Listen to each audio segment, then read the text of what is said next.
Assalamu alaikum wa rahmatullah, dear English lovers and dear English learners. My name is Make Muhammad Fall. I'm so joyous to have you again on this channel, Fast English in Wolof. Today's lesson is gonna be some common phrases.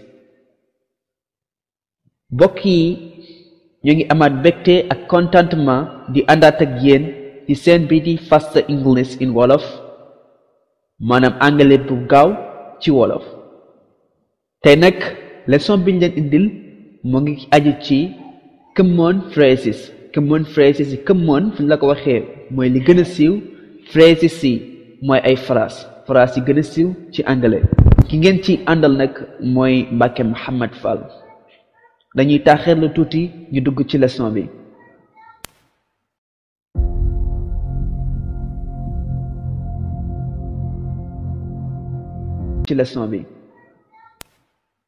mbokk yi common phrase bi njëkk am ci leçon bi tey mooy if you need my help please let me know.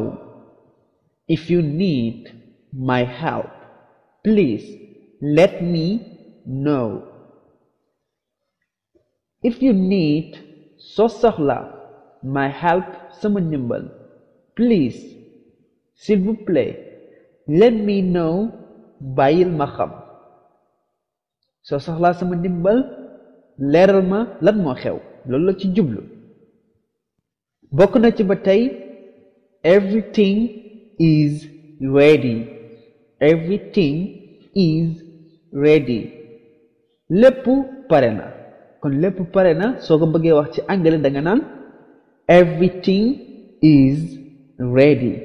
lépp pare na. su ma la bëggoon a wax bul jàq ci anglais dama naan la don't worry.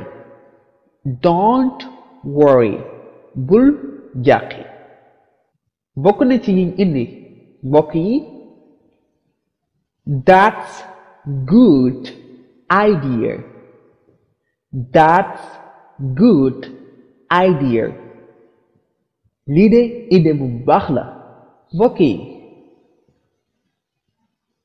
su ma bëggoon a wax bëgguma laa xatal ci anglais nan laa koy waxee indi nañ leen ko fii mooy I don't want to bother you.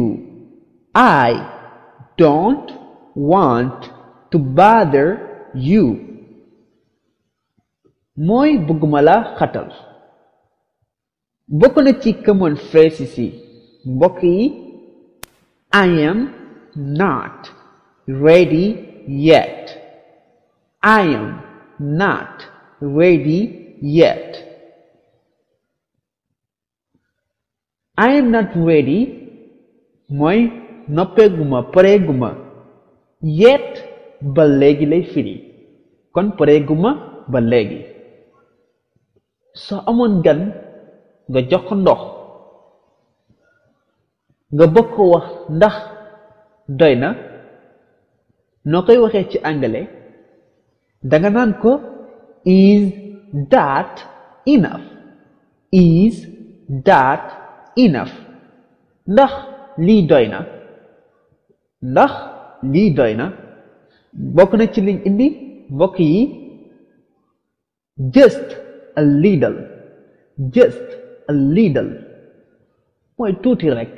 tuuti rekk lay firi ci wolof.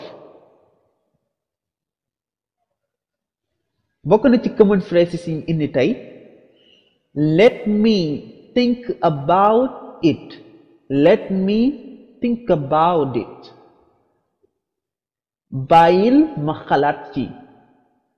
noonu waxtaan yaag say moroom kenn wax la lan mooy sa xalaat ci mbir mi nga ne ko bàyyil ma xalaat si. soo ko bëggee wax ci anglais danga naan ko let me think about it. Let me think about it. sunu common phrase bi mujj ci leçon bi tey mooy happy new year. Happy New Year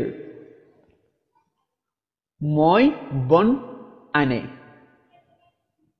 maanaam xeetu ñaan la su duggee ci at mu bees nga bëgg a wax yàlla nga am at mu neex wala yàlla ngeen am at mu neex ne ko Happy New Year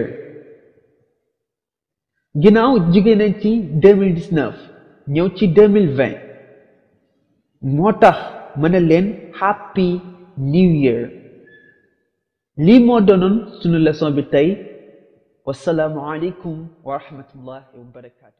Yéen waa Sénégal dem leen YouTube Anglais English